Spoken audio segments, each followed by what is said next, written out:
Grab that cigar and fire it up. It's the Stogie Geeks Show, episode 13.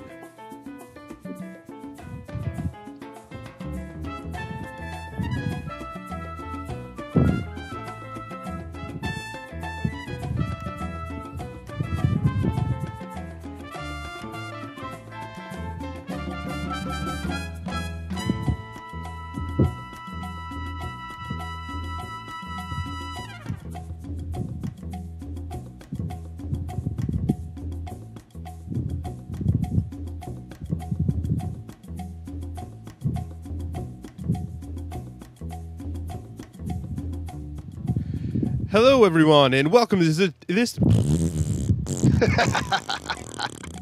Wow. Hello. Alrighty. Stogie Geeks, episode 13, take 2.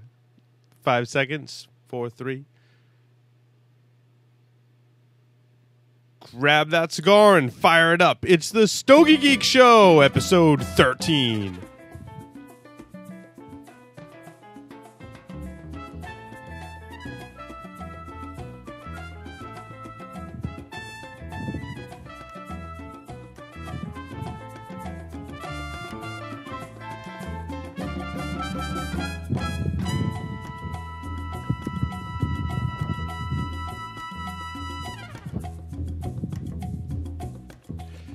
Hello, everyone, and welcome to this edition of the Stogie Geek Show. I'm your host, Paul Asadorian.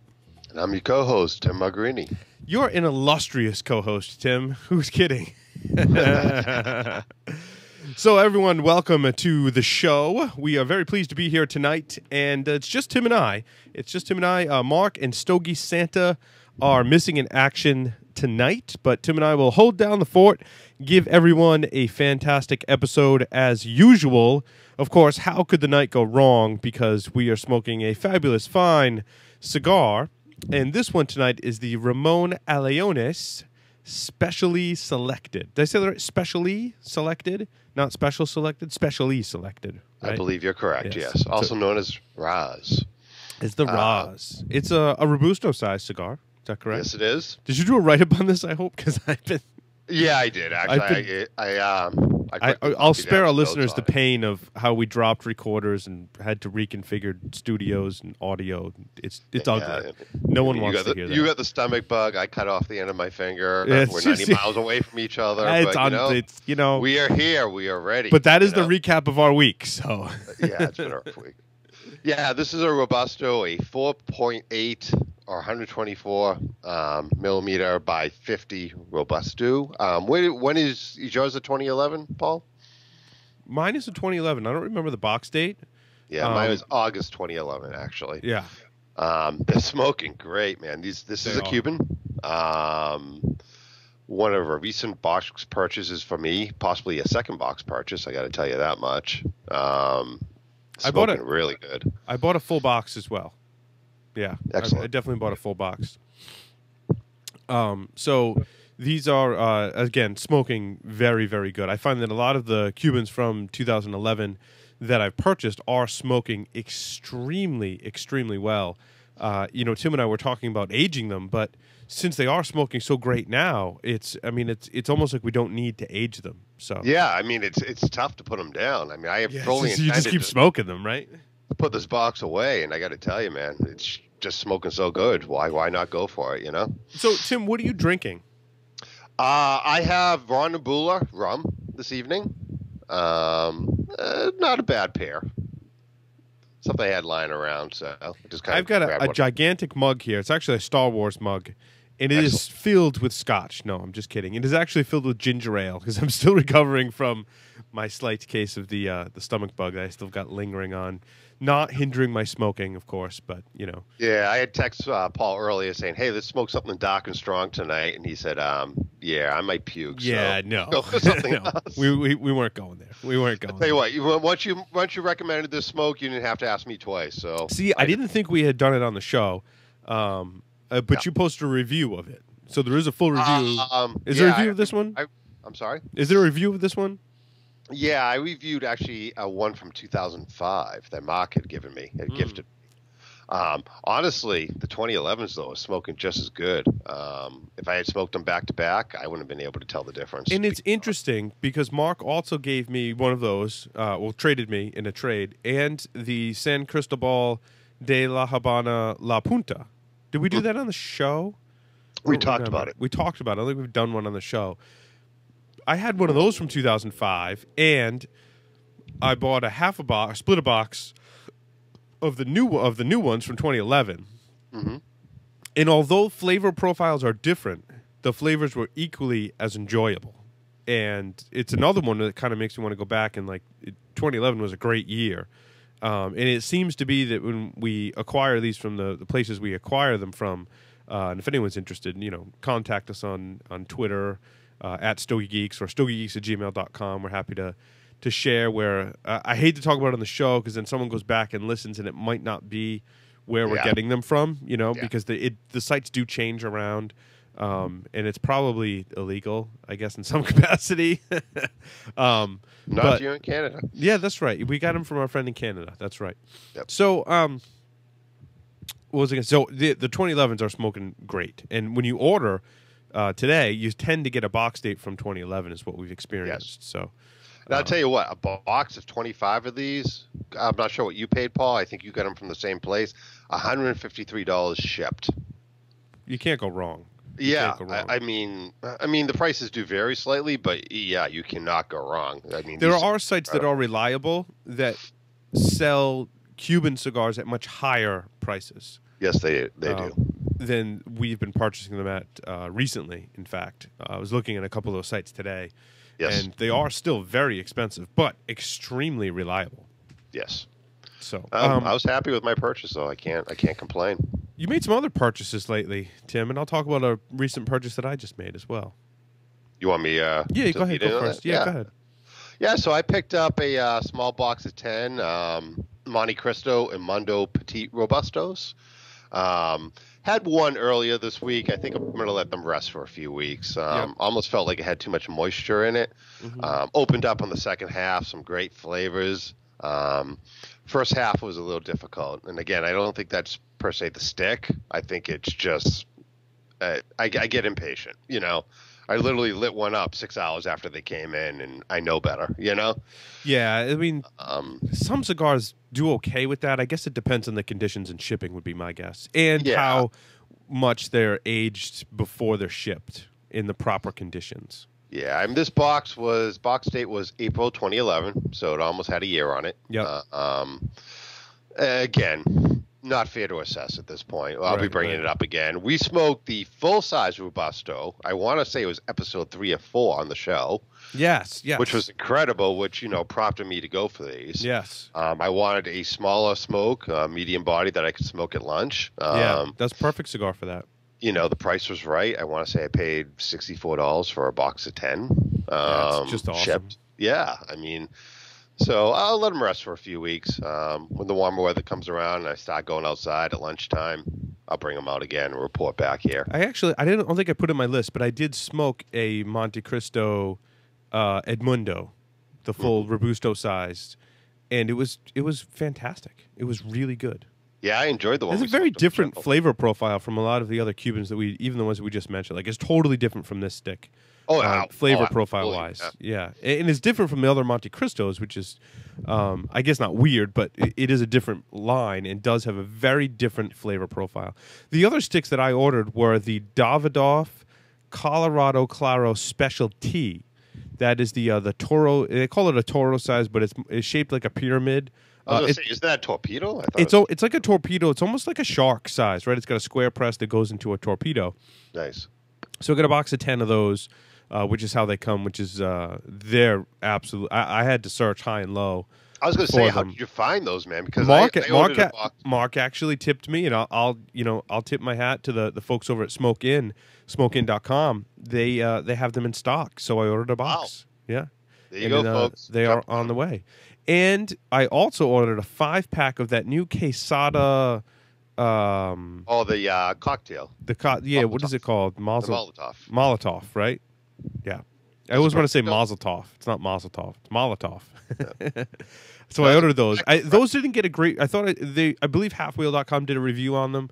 They gave them a so-so review, but it was such a unique size. Quesada's been putting out such a quality product lately in all of their lines.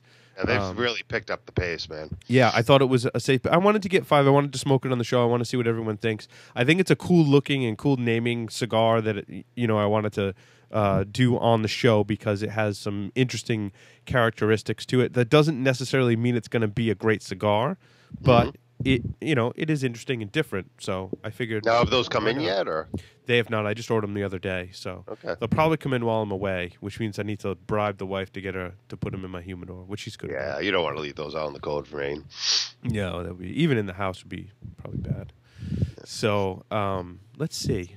I also ordered I recently scored a box of Dirty Rats. Everyone raves about that cigar. I smoked one or two, and I thought they were good.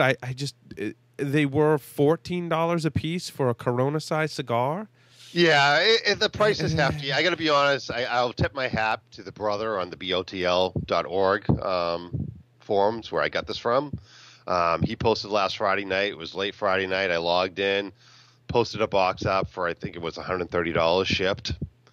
I jumped on it. To be honest, 13. So I think I bought a box of slightly less than $11 a stick. I bought a box of Cohiba Siglo 2s, which is a similar size cigar from 2005 for about $12 a stick. Right. So when I look at the Dirty Rats, I don't know. For me, I can't really call. I mean, I paid $20 a stick for the Davidoffs, right? Roughly, or 18. I think we're 18 when it was shipping involved. So. I don't know. I just didn't think that the flavors didn't wow me, I like it. It starts off milder than a lot of Liga Privadas, but it builds. And by the end, that last third, oh, Lord. You know what, Paul? I'm going to bring you one. Maybe we can smoke it on the show the next time. Yeah. Well, I'll revisit, especially if you're going to give me one. I'll give you something in return. This is a newer box. This is from February this year. Yeah. I'll give you something in return. I'll tell you what. I'll give you one of my Cohiba Siglo 2s. I don't know if have you smoked those before? Not the 2s, no. Yeah. The 5s, I believe, but not the 2s. Yeah, I have some 2s from 05, so I'll let you smoke one of those, and then you can kind of do a little cost comparison because they're roughly the same price. Yeah, absolutely. See what you think. That'll be an interesting post, actually. Yes. So let's see. Let's talk about what else we've been smoking. I don't think we have a segment for this show because we both kind of had a really hectic week. We could probably wing something about lighters. Hectic is a word, yeah. Hectic is a word, yes. We'll keep it PG-13. Yes. Hectic is another word, but yeah. So first on my list, I don't know why it's first on my list, but it just ended up there. The PG Paul Gamarian Symphony 20th, the Salomon size. And I have to say, this was absolutely knock 'em out of the park, phenomenal. You love that stick. Certainly box worthy. Every time I smoke one, it's just a great medium-bodied experience. Lots of nice cedar flavors, a little bit of earth. I guess it kind of reminds me of those Cuban flavors that we know and love. But this smoking experience, cigar just absolutely pours smoke. Not too much where you're kind of overwhelmed by it, but not where it's tight and not putting out a lot of smoke. I think it's got a perfect construction and draw, especially for this size, because even when you first light it up, it takes a little bit to get it going, and then once it goes, it's just a great balance of flavors, and I really, really, really like these. It's probably one of my favorite medium to full body. I guess it's medium full, I would call it. It's definitely got some kick on it. Yeah, they've mellowed out a little bit too. I was going to ask. It's been about a year since those have been released. Yeah, and I think they definitely have mellowed out. So excellent. Yeah, I like the Robusto on that line. Personally, I want to say that made it to both our 2011 list, if I'm correct. Yes, it did. And I bought a box of 10. Again, they're about $18 a piece, and they're fantastic. They're fantastic. Excellent. Let's see. Go ahead, Tim. I smoked a Rocky Patel Decade Lonsdale from 2008. Yeah, these were floating around recently. I've seen these. Yeah, yeah. The local shop down your way actually is where I got it from. They pulled them out from out back. They had 4 or 5 years of age on them. Never smoked one before.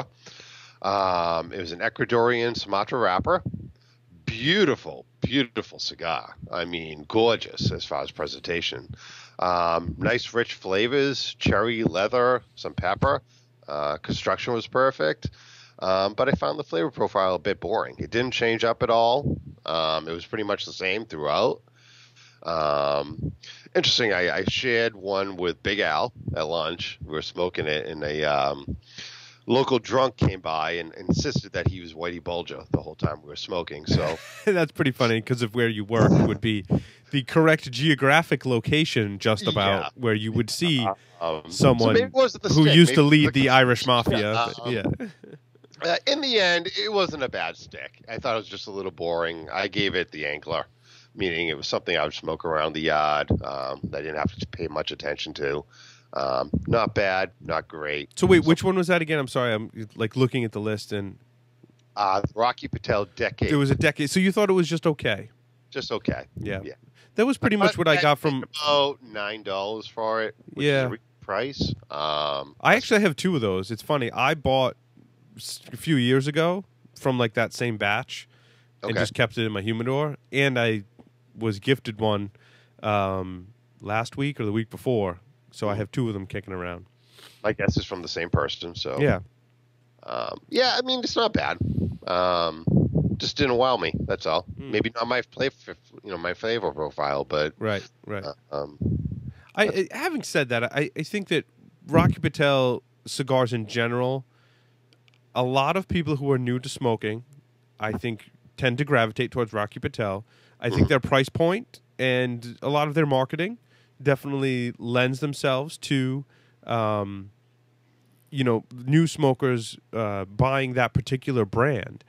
Having said that, I think they do put out some sticks that some of us more experienced smokers that are looking for something a little more complex, a little more refined, a little better quality, say, in terms of flavor and maybe even construction and burn. And everyone I talked about Rocky Patel, that's more of the hardcore smoking group, that maybe has an aged cigar collection of some kind, will say, I really liked the Old World Reserve, the originals. Everyone says that when they talk about Rocky Patel. And I've never smoked one of those. And I would, if I could find some on a forum somewhere, that's probably something that I would jump on. Now, having said that, I think there's newer smokes that if you did unbanded, one of the representatives for Rocky Patel was telling me that he unbanded some and gave them to some more seasoned smokers who had said, "No, I'm kind of done with Rocky Patel. I've moved on to other things in the cigar world," and gave them some Rocky Patels, and they liked them a lot, and then they found out it was a Rocky Patel. So I think that there's probably more to explore with that brand and kind of put your preconceived notions out the window. And if you do that with a lot of brands, I think you're going to be pleasantly surprised. Or you may still think that you don't like them. Yeah, I'm not sure why a lot of smokers, more experienced smokers, come down on the brand. It's not a bad brand. Now, having said that, the only lawn mulch rating cigar we have on our site is a Rocky Patel that I gave you. Yeah, but considering it was a second, you had mold issues. But you know what though? I've smoked things that were in that same mold issue batch, and they've been fine. So, and I've smoked that cigar though before, Paul, and it was fine. Yeah, maybe you just got a bad. It could have just been a bad one. It could have been a bad stick. I only smoked one for that review. It was a blind. It was unbanded. So I keep meaning to go back and smoke some of my other ones to see. Yeah, I think I have two floating around. I want to do it in the summer, like I'm walking around in the yard and stuff, and see what happens. Next on my list is a Partagas Lusitania. This is the double Corona Partagas from Havana, and this one was plugged. I couldn't really make my way through it. It started to build some flavors in the beginning, but I just couldn't get the right. I smoked maybe the first third of it, and you could almost tell like the flavors I was getting was solely because there was some kind of burn or construction problem, and it just didn't develop for me. And I put it out about a third of the way through it because I could just tell it was going nowhere. Which is a shame. I've heard of lots of construction problems with this particular cigar, so word to the wise. What year is that from? Do you know? I don't know. Yeah. I'm not sure. I think I got it in a trade or someone gifted it to me. Frustrating experience, but Yeah. I think I tried to light that one up and then switch to the Paul Camarian Salomon. So good choice. yes. Next up on your list, Tim. So, Well, hold on. Sorry, Tim, you're breaking up there. 1970. Can you hear me now? Oh, hey. Can you hear me now? Give the tubes a minute to warm up. Okay. All right, go. All right. The Joya de Nicaragua, Antonio 1970 Machito, which is a petite. Not any Antonio 1970. This is one of the original releases from 2004, I believe it is. Yeah, that's the petite, the Joya de Nicaragua. Correct. What did I say? You said Joya. The J is silent. Well, it's just so joyous. You were just overjoyed. You had to pronounce the J. I don't blame you. Gifted to me by Stogie Santa from out back at the local brick and mortar.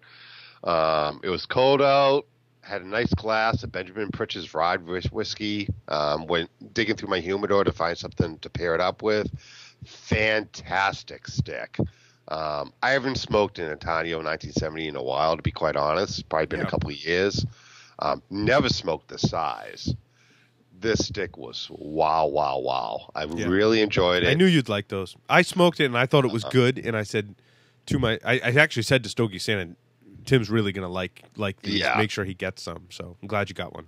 I texted Stogie Santa and asked him if he had any more. He didn't reply to me. So he does that. If you really you got to push on him and push and push. More, Yeah. If you push, the more you push, the more you realize that he has in stock. Yeah. He actually gave me a couple of the Churchills too from the same year, which I'm saving for the nicer weather because it's a longer smoke and I want to enjoy them. It's funny because while I'm smoking it, all I could think of was the My Uzi Weighs a Ton baitfish has roots in the cigar. Yeah, that's interesting. There's definitely some of the same tobacco. Yeah, it was a very similar flavor profile. It has some of the similar flavors. Not exactly the same, but equally enjoyable. Fully recommend. Box worthy, hands down. So, I smoked the Jaime Garcia limited edition. This was I think a 2011. This was the 2011 release. Yeah, I think it was his first. I want to say it was the first Jaime Garcia limited edition. No. It's a pretty large cigar. Dark wrapper, and it started off, I was kind of like, ugh. Like when I first lit it, I was like, ooh, flavors are kind of weird and not balanced. But then as it burned even just past the first, not even half an inch, it totally started to pick up, which always tells me, I don't know, this is just my theory on that the cigar needs a little bit more age. Mm-hmm. I find that cigars that have age, the moment you light them up, you're presented with great flavors. Cigars that need a little more time to age, when you first light them up, the flavors are unbalanced and weird is the best description. You really can't kind of place the flavors. They're kind of just all mixed up and not really developed. But then it smokes really well. Oh, you have a flavor that overpowers the other flavors. Overpowering pepper or spice, typically, right when you first light it up. Comes in. Yeah. So once the cigar got going, it was awesome. It was really, really great. Nice earth undertone flavor to it. It was a great smoking experience in terms of burn and construction, and I really enjoyed it. Now, I haven't smoked a lot of the Jaime Garcia. In general, I'm not a fan of a lot of the My Father cigar flavor profiles. Not that they're bad cigar. I mean, those cigars burn and smoke phenomenally well. I mean, instructions, I've had and I was talking to the My Father representative who said, in the factory, there's this woman that works there. I mean, and she'll have the whole cigar will be ash when she smokes them. Mm-hmm. And I can believe that because the My Father cigars I've smoked have just burned phenomenally well. But this Jaime Garcia limited edition was really, really good. I would purchase more. This is it's a limited edition. It wasn't over the top good. I would say $5. I don't know. Mm-hmm. The advantage here is when you buy the box, I'm told that there's a Connecticut wrapped version of this cigar that's people's favorite Connecticut shade wrapper. So for that alone, I would maybe recommend buying a box if you really like this flavor profile. Now, this limited edition, was it specific to a specific retailer? Or no, this is their general Jaime Garcia limited edition. I'll tell you a little bit more about it. It was reviewed by A Cigar Smoker. Great website, and Yes, you're going to see the website come up on your video. Apologize for that. It's a Connecticut broadleaf, Nicaraguan Cuban seed. It's a 6.5 by 52 Toro. So nice. What does it retail for? And it retails for I don't know. It's free. I don't know. I don't know. The price is not immediately listed here. So you know what? I want to say they're in the $15 range. Would be ouch. Would be my guess. Yeah. So well, if it's a good smoke, then it's worth it. You know. Yeah, absolutely, absolutely. You know, I'm going to jump ahead with Yep. that lead in because we were going to smoke something tonight because I was planning to come down to Rhode Island. I didn't quite make it. Yeah, so, good segue. I'm sitting in Studio C, but let's talk about it. We were gifted several My Father, Lee Bajou 1920 Federal Cigar 91st Anniversary cigars. Thank you to Federal Cigar for gifting us those. We were gifted both the Maduros, which we were planning to smoke tonight, and also 2 of the Connecticut's. Very limited release, 200 boxes of the Maduros, which are still available online as of yesterday when I checked. Only 50 boxes of the Connecticut's were made and are only available for local customers in store purchase only. I smoked the Connecticut at lunch yesterday. I really need to get out of my cubicle, out of the tail data closet at work, and out into the wide open. I got to tell you what, man, this thing was incredible. Really? Oh, yeah. I can't wait to bring you down the other one, Paul. Now, are you going to do a full review on that one as well for the site? Already drafted. Oh, okay, good. It will be up by Monday. So, talk about it a little bit. Began with a blast of intense pepper. Typical pepper. Typical Pepin Garcia. Yep. A little bit more intense than typical. It actually took me by surprise considering it is an Ecuadorian Connecticut. Once it settled down into a nice roasted nuts with a butterscotch sweetness on it and a buttery finish. It was absolutely incredible. You saying it's like butter? Like butter. Like butter, baby.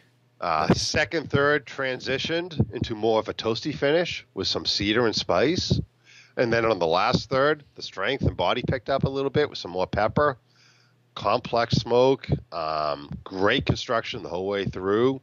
Definitely box worthy. Awesome. And only $8 a stick. Assuming they still have boxes left. Yeah. Like I said. We can get on that. Yeah, there was only 50 boxes of 23 cigars made of this Connecticut shade wrapper on the cigar. I can't wait to smoke the Maduro. I think I'm going to save them, Paul. Maybe we can smoke them on the show. Sure. Up to you. But I have 2 of them. I'll bring them down next time I come down. So Awesome.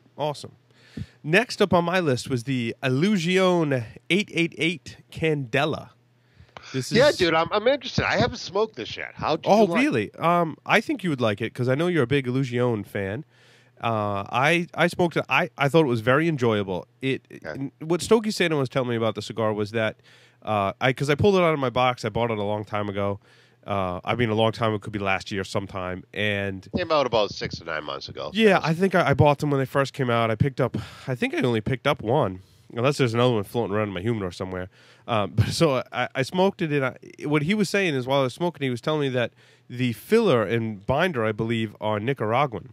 Mm-hmm. He said a lot of the other Candela wrapped cigars are Dominican filler and binder. Mm-hmm. And he said that the Candela wrapper has this herbal, as we've described on the show before, this kind of herbal, lighter flavor. And when paired with Dominican tobacco, he says a lot of times the blend doesn't really jump out and really mature well or mm-hmm. present itself well. But he said this paired with the Nicaraguan tobacco, he likes that pairing a lot. And I agree because it kind of gives it that Nicaraguan kick with that subtle, it's like the whole cooking thing we've said, put a little, you're cooking something salty, put a pinch of sugar, whatever. It's kind of got that great balance to it, and I really enjoyed that aspect of it. The flavors were good. I mean, I would say it's a 5. I wouldn't go crazy and buy box. Me personally, I wouldn't go buy boxes of it. I think if it fits your flavor profile, you're probably going to want to buy a full box of these. It was a good, enjoyable smoke. It burned really well. Good construction. It was medium full bodied cigar. and I really enjoyed it. I really enjoyed it. It was it was a good smoke. It was nothing that I would crawl across the desert for, necessarily seek out a box, but I definitely wish I had a few more of them in my humidor to smoke for sure. Well, they're still kicking around online and both at the local brick and mortar. I can say that much. I haven't smoked the 888 Candela. I love the 888 and the natural. It's interesting that you say that because I've always been curious. I just never get around to smoking it because the 888 has a little bit more sweetness on it than the 88, which is what I did smoke in the Candela wrapper, which was good, but I almost see that extra sweetness on the 888 working better with the Candela. Yeah, and that's what it sounds like. I've smoked the Viaje Candela, the LFD Candela, and I didn't smoke the 88. The 88 comes in a Candela too? Yes. Yeah, I don't think I smoked that one. I got to say that the 888 I thought was the best balanced one I've smoked so far in the Candela wrapper. Nice. I think I liked it even a little better than the LFD. I think the LFDs with a little more time will be a little more balanced, but I thought this was, and that probably because this stick has a little more age on it too, could be part of the reason there. Now, with that said, I believe I saw that Viaje is re-releasing the Candela. Yes, that was a great smoke too. I've got a couple of those I think floating around. Yeah, I like the Candela because it's a great change of pace. Yeah, I think it's a 5. I agree with you. I wouldn't buy a box of them, but it's a nice change of pace. Switch it up a little bit. I had a Quesada España, the Corona size. I got to pick up more of these, man. So, have you smoked the Corona size? Uh-huh. Yeah, mine was plugged. Oh, really? I'm like the king. This was my week for like being the king. Always now, I've actually picked up the reputation amongst our mutual friends that if there's ever going to be a cigar from any manufacturer that's plugged, I'm going to smoke it. Yeah, that's one. And I mean, you could feel how like wrong the construction went with this cigar. And I was disappointed because everyone tells me the Corona is the best size in this blend. I've got a couple more kicking around. We smoked the Robusto on the show. The short Robusto, the short Robusto, they're all awesome. I mean, it's one of my favorite new blends that have come out. It's funny you say that because it's actually one of the 3 cigars on my list when I come down to see Stogie Santa. I want to grab some of the Coronas in that blend. So hopefully they're smoking better than the one you had. Yeah, I think I just got a bum one. My bum luck. So, I think shortly thereafter that I might have lit up the Bolivar Petite Corona. Nice. This is a Cuban Puro, and it was awesome. It was awesome. I don't think I don't know how much age is on this one. There might be some age on this one. It might be a 2008 or something like that. And I have to say the flavors are very different, even than some of the other Bolivars that I'll talk about next. The flavor profile was really, really awesome. Very different from the different sizes, different than some of the other Cubans that I've smoked. Very enjoyable. It packed a little bit of a punch to it, which I really appreciated. I think if I had to reach for something that was Cuban, that I wanted a little more strength, I would go with a Partagas like SS1, which I think I did smoke even one of those this past couple weeks too. In this Bolivar Petite Corona, it certainly has a strength profile to it that's I really have come to appreciate. A lot of flavor packed into that small size. And I picked up a 5-pack from a mutual friend of ours, and at a reasonable price, and it was very good. I'm glad I bought it blind. Basically, I'd never smoked one, and I bought 5, and I'm glad I did. I've never actually had a Boulevard, to be honest with you. I've read, though, that they're very earthy. Is that correct? Or? Yeah, I would say it's a very earthy flavor profile. Interesting. Yeah. But in it this does size, sound like a very different Cuban flavor profile than a lot of Cubans, so that's why I'm curious. Yeah. It's a deeper, earthy flavor that they pack into this particular blend, I think. Now, along those lines, I smoked a Bolivar Belicoso Finos. Mm-hmm. The first one I smoked out of the box that I bought was just okay. I didn't really like it that much, actually. And I was kind of nervous. I was like, wow, bought a whole box of these based on recommendations. Never really smoked one. I smoked some aged Bolivars that had been aged out, essentially. And the first one I smoked, I was like, oh, man, I don't know about these. I bought a whole box. What am I going to do? So I lit up another one this past week. And I have to say, it rocked my world. It was probably one of the better cigars I smoked in the past couple of weeks. It was a home run. The draw was awesome. Like the amount of smoke that it put out it wasn't that a lot of Cubans you smoke, have a little bit of a tight draw and you can usually work through it. Rarely do they have a loose draw. If they do, it usually means there's construction problems and it's underfilled and you're going to get a hole in it somewhere. This one had a loose draw, but smoked beautifully and just exploded with flavors. I mean, it was a nice, earthy, little bit of cedar. Great. It was almost a medium bodied. It wasn't as full flavored and full of that earth like the Petit Corona was.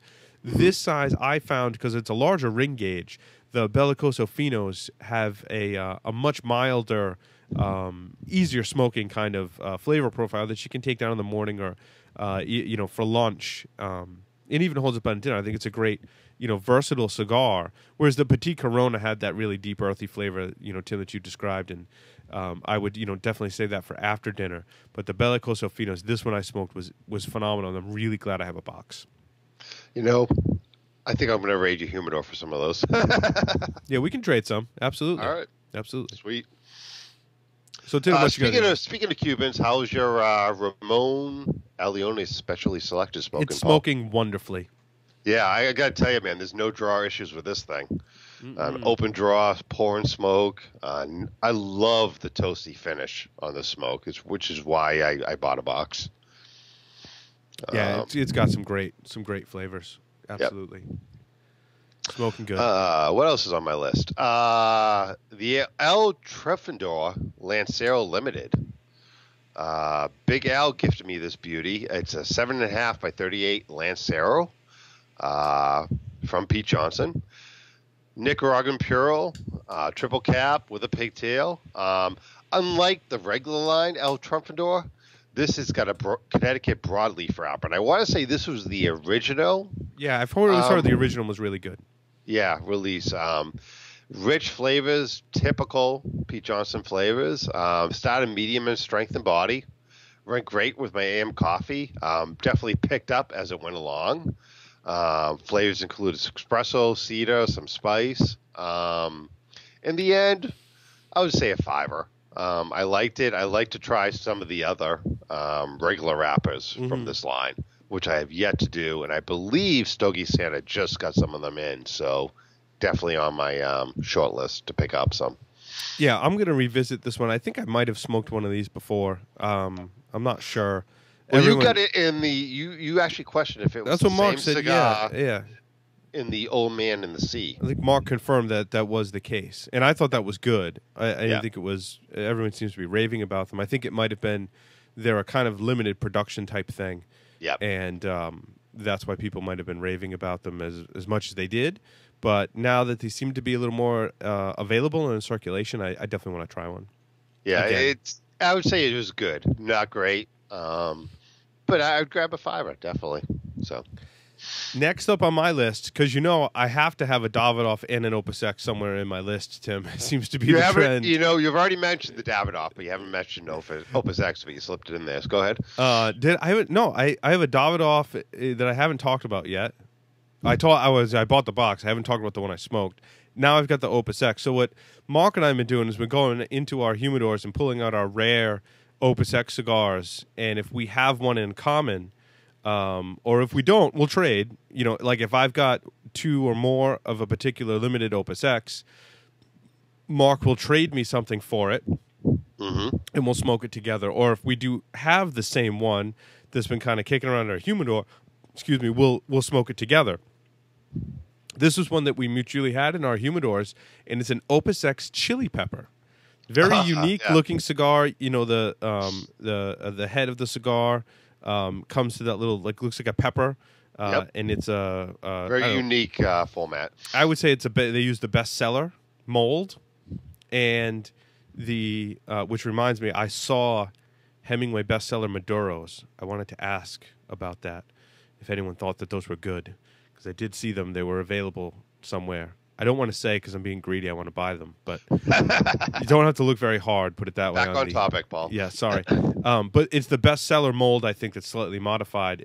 Was the best description of the size I could come up with.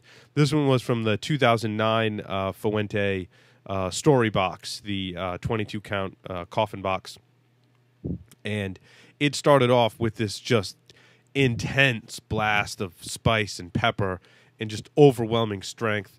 It settled out a little bit as got past like the nipple portion, because it's kind of like the best seller, like the little salamone with the nipple. Sorry, did you say nipple? I said nipple, and I'm excited. And it was very, very strong.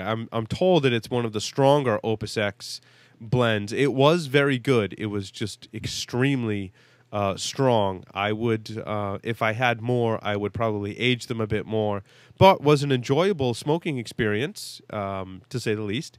And I really enjoyed it, although it was very strong, something you want to eat a big meal for. I think I had a steak and potatoes type meal with before I smoked this cigar. And now, I'm glad. How old was it, Paul? Do you know? It was from 2009. So that's you can see the band there in the pictures. And again, I definitely recommend checking out the pictures. It's very unique. Yes. Format. So yeah, it was very good. I mean, it changed up a bit. Had that classic Opus, leather, and opened up in probably after the first third or so. Opened up with a lot of sweetness in there, but still maintained a good amount of strength. So nice. Very glad that I smoked it, because other than that, it's just going to sit in your humidor, right? Yeah, absolutely, man. You gotta smoke what you got, man. That's right. Speaking of trying to smoke what I have, but Stogie Santa continues to gift me stuff, which I'm totally fine with. It's hard to make it through your collection when you're friends with Stogie Santa and he gifts you these fabulous cigars, which is awesome. To quote Ben from Nice Tight Ash, Stogie Santa rocks. Yes, I have to agree with that. And he gifted me a Cusano Lancero. No, he gifted it to me unbanded. Okay. And you can see in the pictures here. So I was smoking. I thought it was really good, and I could not figure out what it was. It's a pigtail capped Lancero. I'm like, how many pigtail capped Lanceros could there possibly be in the world? And then you go research online. And you're like, wow, there's a lot of pigtail capped Lancero cigars out there. So I had no idea what it was. I didn't guess what it was. I thought I had it down, but I didn't. It was from Cusano. And you can see the picture in the Stogie's feed. There's a little crack in the wrapper. Actually, about halfway through, the cigar unraveled on me. Again, I'm now the king of smoking poorly constructed cigars and weeding them out. So Stogie Santa's going to give me another one, thankfully. And it was great, medium-bodied, and had some good flavors. I just, I couldn't make it all the way through to give it a fair assessment. Well, speaking of strength, I smoked something you gave me, Paul. The LFD El Chaco #1 Maduro. Very unique format. Available in either a Connecticut, Ecuadorian, or Mexican Maduro. This was a Maduro, I believe. Yes, this was a Maduro. With a Nicaraguan binder and a Dominican Cubano filler. This has been around for quite some time, probably about a decade. I read up a little bit on it. That cigar might be a decade old as well that I gave you. It was good, man. I'll tell you what. It came out in the heyday of when people were really looking for a lot of strength. Yeah. And that's what this thing offers up. I could tell it had some age on it because the strength was there, but it was well balanced. Yeah, I'd say it was probably at least 5 years old. Stogie Santa pulled them out of the back, and they were just dirty, funky, stinky old. Yeah, I mean, I could tell. And that was like 2 years. That was like 2 years ago. So I mean, it had some of that LFD sweetness going on. I kind of questioned maybe Lajero, A+ of construction. I enjoyed it all the way through. I nubbed it. A definite fiver, if not more, maybe 2 fivers, considering the age. Very enjoyable. That's good. I'm glad you enjoyed that one. I thought that might fit your flavor profile. I know you're not the biggest. One of the better LFDs I've had. had. I know you're not a huge LFD fan, so I've been trying to give you some of the LFD stuff that is kind of weird or aged before it starts to go aged out in my humidor. Because I've got quite a bit of it. Because a lot of it, I had to be honest. I enjoy the flavors of LFD, but I'm not a huge Lajero fan. Yeah. It's a strength thing. I don't need a lot of strength to enjoy a cigar. Yeah. But I got to tell you, the age on this thing definitely mellowed it out. The thing is, our local brick and mortar has been in an LFD shop, and I think one of the few in our area, and they've got or had, I don't know how much they've kind of sold out. Quite a bit of it. They've got a lot. So the Chisel from 2003 was another one. The double Lajero. Yeah. Same thing. I thought that was really good. Yeah, I'm glad I had the opportunity to smoke it, but age on that stick, I really enjoyed it. but the factory press, the factory press too is just out of this world. Yep. And so I'm hoping it gets to find the other factory press too. I had on my list a Davidoff Anniversario number 1. This is a Lancero size cigar with a pigtail cap and a Connecticut broadleaf wrapper, and has it's a hint of grassiness. It's a very mellow flavor, very, very smooth. This one is extremely old. The cellophane, as you can see in the pictures, did I put the cellophane picture on? I don't think I did, but you can see the band is very yellow. It's got a nice pigtail cap. These smoke fantastic.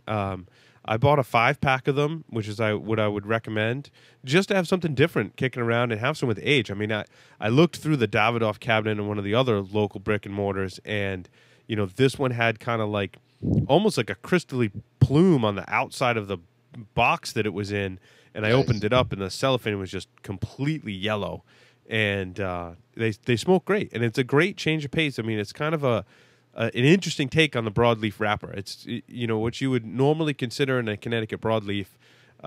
You kind of throw that out the window, and it presents a very different flavor profile that I find to be very enjoyable every once in a while to kind of change it up. Nice. So, one of the last ones on my list, and something that I know you enjoy, Paul, is the Aroma de Cuba Double E number 2, which is the Robusto. Picked up one of these at the Ashton event that we went to a couple weeks ago. I was having some issues with the septic tank at my house. Needed something that I knew was going to be good with a cup of coffee at 10 a.m. in the morning while I was waiting for the septic guy to show up. I love these sticks, man. They are so versatile. Yeah, they are. I mean, you can smoke them any time of the day, morning, noon, night, with a cup of coffee, with a glass of scotch. The price is right. $6 to $7, Ecuadorian wrapper. It really does pair perfectly with a morning cup of coffee. I say box worthy. I love the stick. I tell you what, it's the only one I had, and it's on my short list to grab from Stogie Santa the next time I come down to Rhode Island. So, I like the double E. I've transitioned into the Elegancia as being kind of my go-to smoke in that category. I really like that. I bought a box of Churchills. I smoked one the other morning. San Cristobal, correct? San Cristobal, yeah, it's from Ashton as well. What I found though is this one had a hole in it. It was kind of weird. The hole was there. It was smoking through it, and I don't recommend that people do this, but I decided to do this. I took the draw poker, and again, I'm not saying there's any merit to this.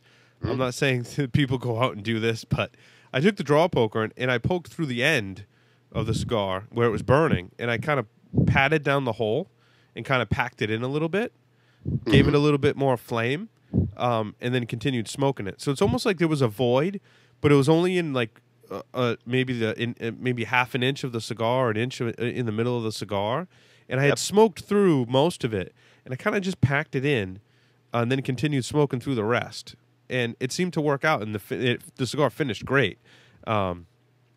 Again, I'm not recommending that people do that, or I don't know if that's a appropriate method. But I guess as we find when we smoke cigars in this hobby is that there's really no right or wrong way to do things. You do whatever works for you. And in that particular scenario, that worked for me. Now, I don't recommend that people take draw pokers and start poking at the ends of the cigar. But, hey, it worked for me, right? I don't know what made me think of it. Probably because it was such a large void in the end, so... Hey, if you saved it, man, it's worth it, That's right. That's right. So what else is on my list? Fuente Untold Story Maduro. I bought almost a box of these, and I really liked them when I first started smoking them. I smoked this one, and I was kind of underwhelmed. The flavors, it was kind of mild. It was airy. There wasn't much flavor in there. I don't know if that's where they are in the aging process, if it needs a little more refinement, if they're aging out. I don't know. These are the ones from last summer? Yeah. I wasn't overly impressed. So interesting. Did you smoke a 4 Kicks Robusto?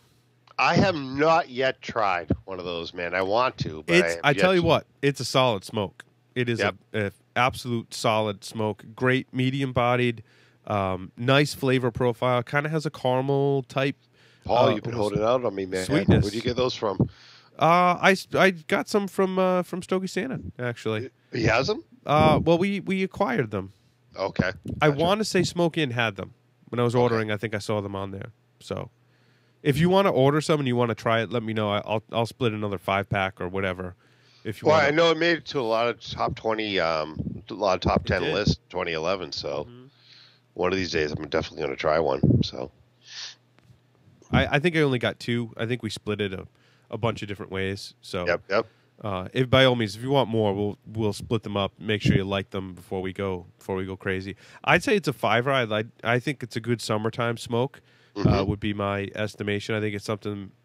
I don't know. For me, if I'm going to fire up the grill, I might light up one of these. It's a great grilling cigar. I think. Why summertime? I'm curious though. Why grilling? Because it's not overpowering, but it's not really mild. Okay. And then when you're on the grill, I think you want something that has some flavor. And, I mean, if you're grilling, and this sounds like totally like I'm a weirdo, but like when you're grilling, you haven't eaten yet because you're cooking the food that you're about to eat. So you don't want something that's too heavy, but the grill smoke is going in your face. So you want something that's going to kind of compensate for that and not be too mild. So this to me fits that profile. Okay. I don't know if that makes sense.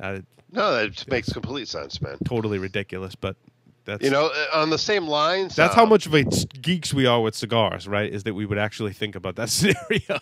Yeah, I mean, I feel you, man. I mean, Big Al picked me up some CNC Corojos from 2 guys last weekend. And it's the same type of thing. I mean, a great $4 cigar. Doesn't change up much. Medium body, medium flavor. But great flavor. Something I would grill with. Yeah. I mean, it's something I would enjoy while I was doing something else in the yard. Right. Get that accent.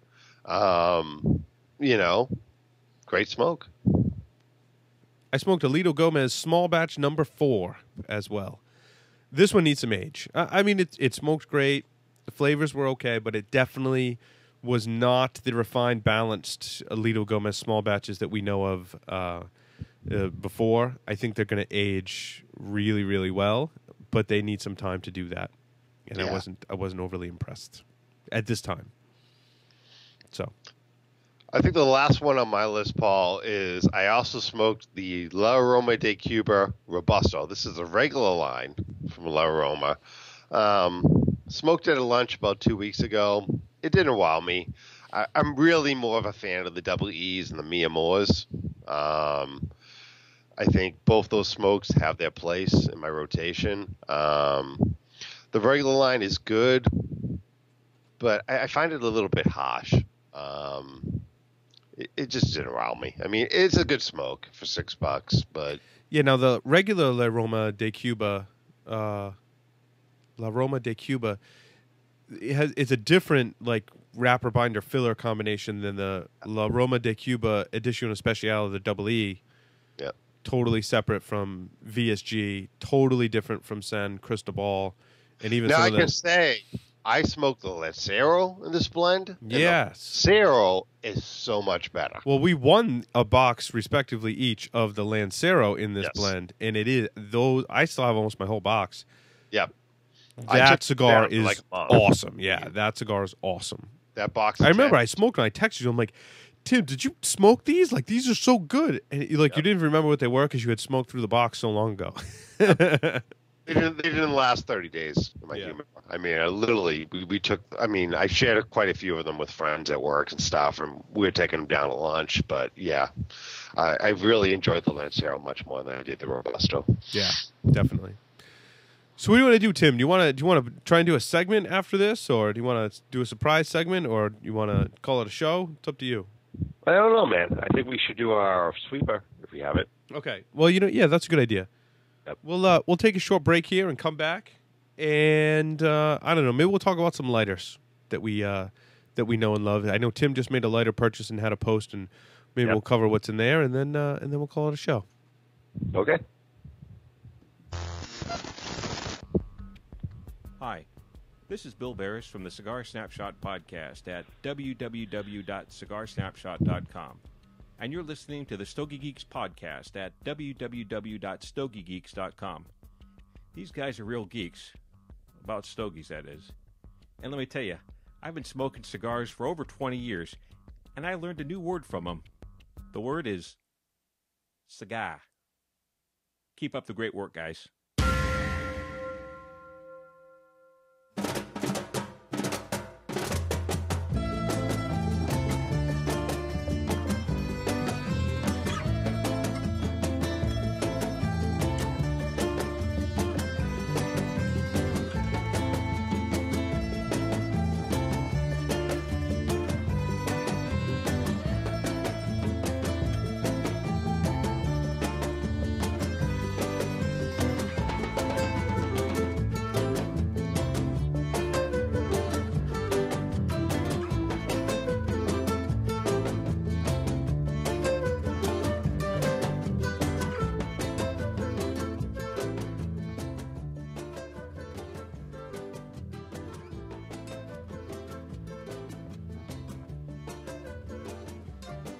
And we're back here on the Stogie Geeks Show. You can follow us on Twitter.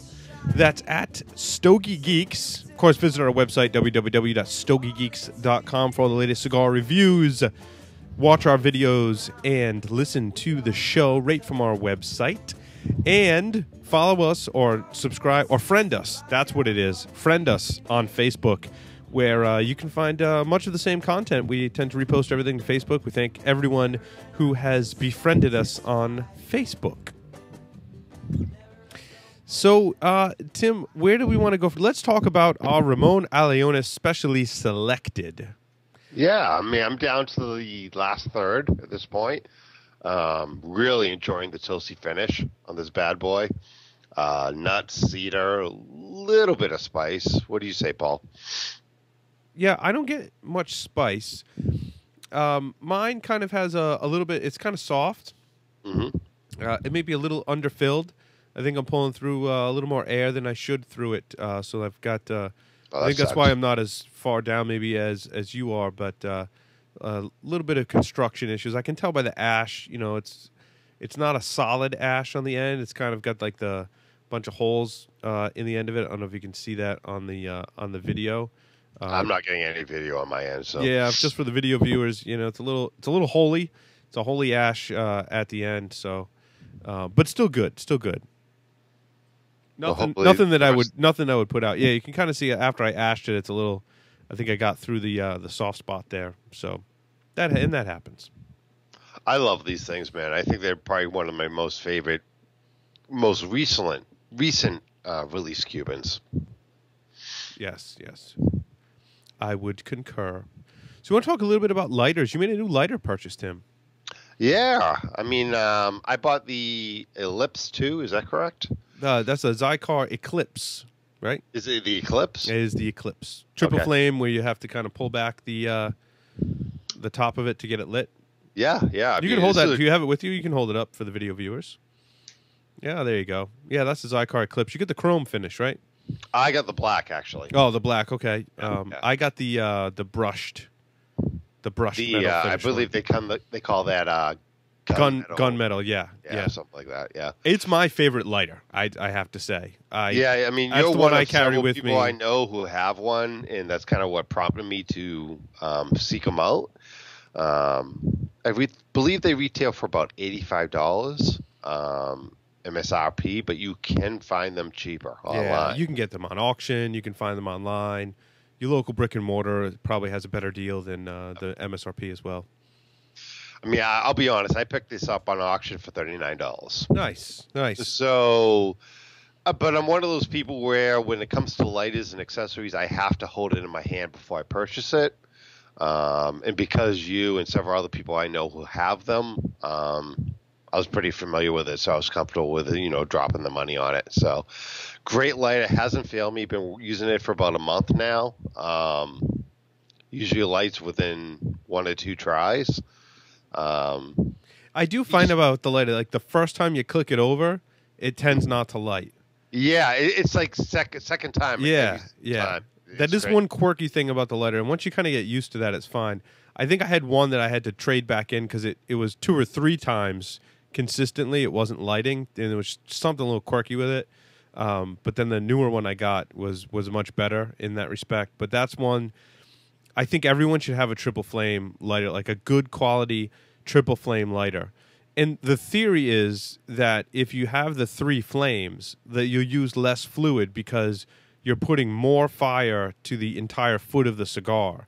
Whereas if you have a single flame or even a double flame lighter, it's not as much of a flame coming out of the end of the torch, and therefore you have to use more fuel to get your cigar lit, especially for larger ring gauge cigars. If you enjoy larger ring gauge cigars, you definitely want at least a triple flame lighter. Yeah, I mean, I toasted the foot of this Robusto in about 20 seconds was this thing. I mean, this is a single flame right here that I'm holding up.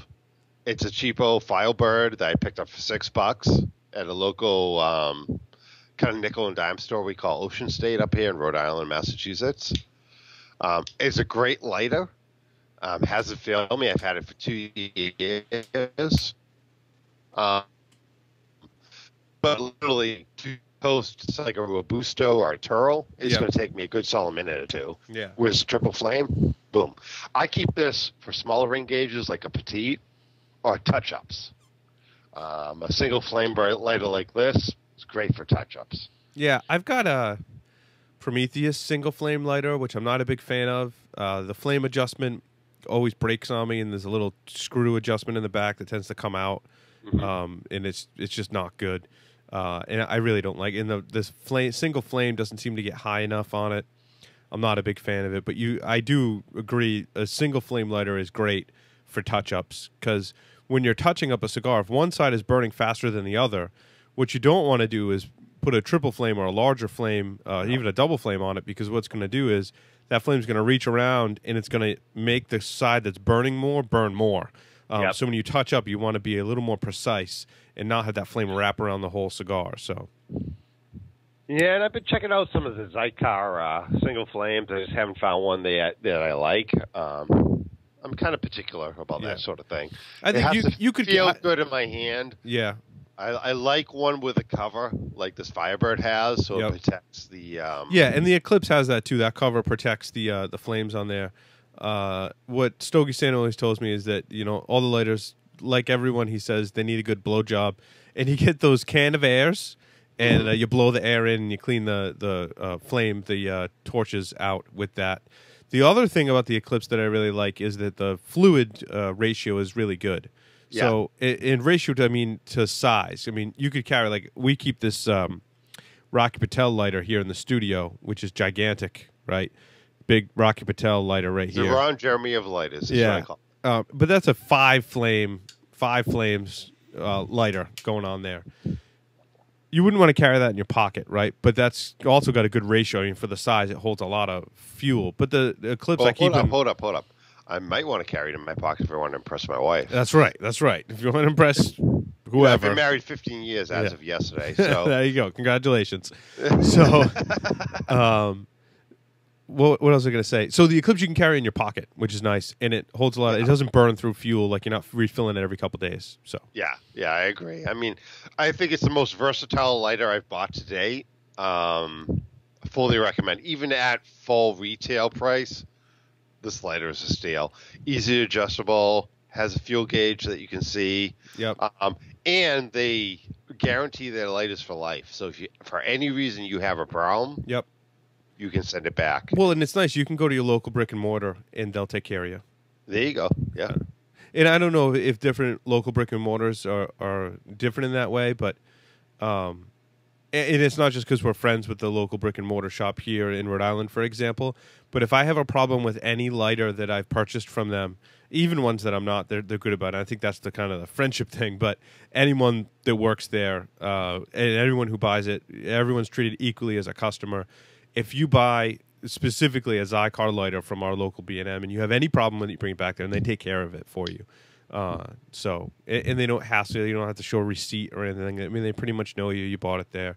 And I think Zycar really stands behind their products, so the local brick and mortar isn't eating any cost there. So now, correct me if I'm wrong, but I believe they're coming out with version 3 of this lighter later this year. So I'll be curious to see what they come out with. So is that the only single flame you have, Paul? I don't actually have any other single flames. I had a cheapo from Cigars International that came free. I was using for a while. I lost a lot of my lighters to TSA. Don't travel with your torch lighters in your checked baggage or in your carry-on, because there is a chance they will take them, and you have to read very carefully. And they are just simply not allowed. Zycar does make a soft flame windproof lighter that I travel with sometimes. Even that one, I put it in my carry-on and I take it out so they can inspect it. And probably 80% of the time they have to light it. They have to show it to a supervisor, and it does cause you a little time. However, it's never been taken by anywhere in TSA. Now, I have seen people travel internationally that have had different experience. Traveling domestically with the Zycar single soft flame lighter, I have not had a problem. Sometimes I just don't want to deal with it, and I just put matches in my carry-on, and that they don't care about matches. But anything that looks like it would be a torch lighter, they're going to take out and they're going to inspect. If it is a torch lighter, they are going to take it, and you will not get it back, coincidentally. I think if you do get it in your carry-on and they take it out and they want to take it, you can remove yourself from line, go ship it somewhere or whatever, and that works. But, you know, I wouldn't travel with torch lighters. So there you have it. Our recommendation for a triple flame lighter. We'll do more segments on lighters as we progress through the different shows. I know Tim had bought one, and it's one of my favorites that I think everyone should have. And I think you're right, Tim. Everyone should have this like trusty, reliable lighter that's versatile, that you carry with you. And I think the size, the fuel capacity, and just the look, feel, and the functionality of it is perfect for that. And if you can get it at an auction for $30-$40, it's great. Yeah, I mean, don't get me wrong. The Firebird single flame, I bought like 3 of these things. They're only $6. So I don't care what happens to them. Yes. I mean, they're good in a pinch. I bring them with me when I'm traveling. I don't care if they get clipped, you know. Right. I do kind of toy with that idea. I you have to use caution. So when I'm out on the boat, right, and I'm fishing, freshwater fishing, even still, I mean, I'm out in the middle of the pond. I mean, it's not a huge pond, but still, I'm out in the middle of the pond, I'm about to light a cigar. I hesitate sometimes. I want to bring a cheaper lighter because I don't want to drop it in the water. But I hesitate to bring the cheaper ones because what if it malfunctions or breaks down or, it's leaking. Sometimes they'll leak gas and then you won't know and then it'll be empty when you get out there. So I tend to take my Eclipse with me when I'm out in the boat and I roll the dice dropping it. I do like Tim's suggestion, though, of if you can find a single flame or something, a cheaper one, to take that with you. When you're out in those situations where if you drop it in the water, it's only $6 and you're not, really crying. I mean, it does suck, but at least it's not an $80 lighter going into the bottom of the pond. Yep. So, good advice. Well, everyone, thanks for listening, and we'll be back at some point next week, hopefully, with a new Stogie Geeks episode. And of course, check out the video on our website, stogiegeeks.com, and you can subscribe to this podcast in iTunes. So, again, thanks, everyone. Thanks, Tim, and we'll see everyone on the next episode.